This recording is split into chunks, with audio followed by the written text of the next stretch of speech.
Hi, this is Simon Chan, and welcome to my No BS, No Hype network marketing training. Members of my mastermind coaching groups can ask me questions on a weekly basis. And today's question comes from one of my leaders in students in Melbourne. And he has a great question talking about booths and selling products and working with the team. And his question is, initially I asked you about setting up booths for events to sell our products. Unfortunately, we didn't get the opportunity in the end.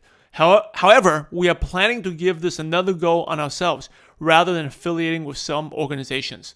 The previous video you posted up was really a big help, and we're planning to implement those ideas of yours.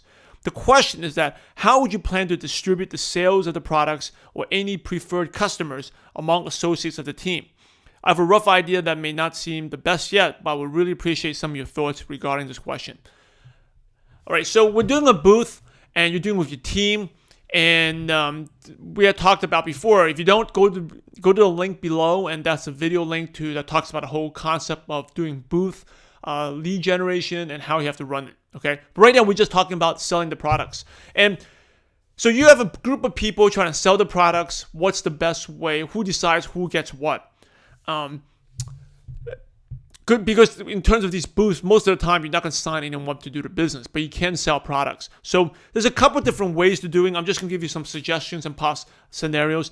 Number one is if you're doing a booth, you can buy your own products, make some product purchases, or you have maintenance that you haven't sold, you haven't used up. You can use that booth as an outlet to sell them. So one way to do it is if you sell it, everyone sells their own product, but we work together, right? That's probably the least best scenario. But it's a way to help the team by doing the booth. If you have like downlines who have unsold products, or maybe they purchase some products for rank advancements or for whatever reason they had to make an extra product purchase, this is a good way for them to sell it. So everyone's in charge of selling their own stuff. Okay. And the reason why it's not a great scenario because you may have all different type of products. I may have shakes, and you may have supplements. I may have and then when you go to the booth, you have all these millions of type of products, who knows what, right? If someone talks to one person, he gets to buy the shakes. If he talks to some other person, they can buy the skincare, but can't buy the shakes. So it's really, really confusing. And then you lack the team game because if the person who has the skincare products has someone that actually sells the shakes, they may try to convince them to buy something else. Not the best scenario. Now, a better scenario is when everyone benefits. Okay, and this normally happens when you do a booth, you do have a group of people who are on the same line. So if just say you purchased a bunch of products, maybe 1,000 points of products, okay, it could be 500 points, whatever it is, and everyone benefits from it. And there's understanding, like if we purchase these products, people are going to make checks, but we got to go sell the products. Right? Or people, even better yet, people all chip in to buy the products. So it could be, if you buy it from the last person makes the order, everyone upline benefits, right? But the money is pulled in, chipped in, and then everyone's responsibility is to sell the products. That's a scenario where I like, okay, which is good. Now, in terms of, so when you sell the products, you sell the retail. You sell the products on hand. Now, to encourage people, but the whole thing is, toughest part is grabbing someone to bring them to the booth. That's the toughest part. So you want to teach people you got to be aggressive. If the booth is different from prospecting, you got to be aggressive, grab people, have some type of display there, that makes it attractive for people to come. Because if you don't, you're not going to sell anything. People are not going to magically come there and give you money. You got to grab them very aggressively. So you want to teach your team to do that. So there got to be a bigger benefit than just sell the product, right? So one of the benefits is, if whoever they talk to, that could be their lead.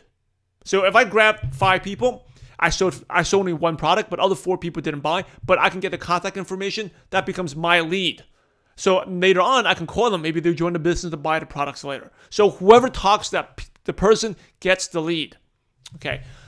So that's actually great motivation. When I did a booth where this one guy got like 10 leads. This one gal was super aggressive, got 30-something people. And the rest of the week, she was really busy. She had tons of contacts to call, 30-something people to follow up with, right? So you motivate that type of behavior to go out there and prospect.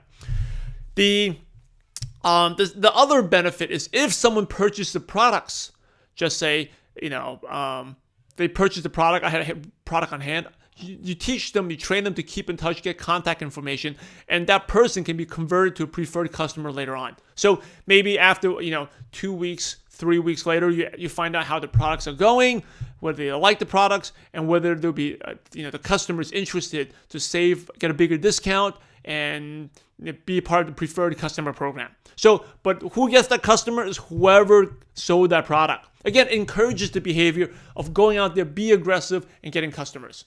Okay. Now, I actually had a great scenario where one time the gal that I told you about, she is actually with another line, but she came out just to help out.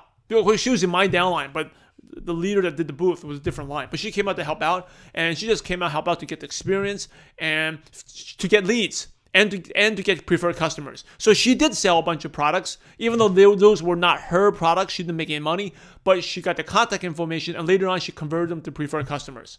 And I don't know how well she did, but she did, like I said, got 30-something leads in one day because she was super aggressive.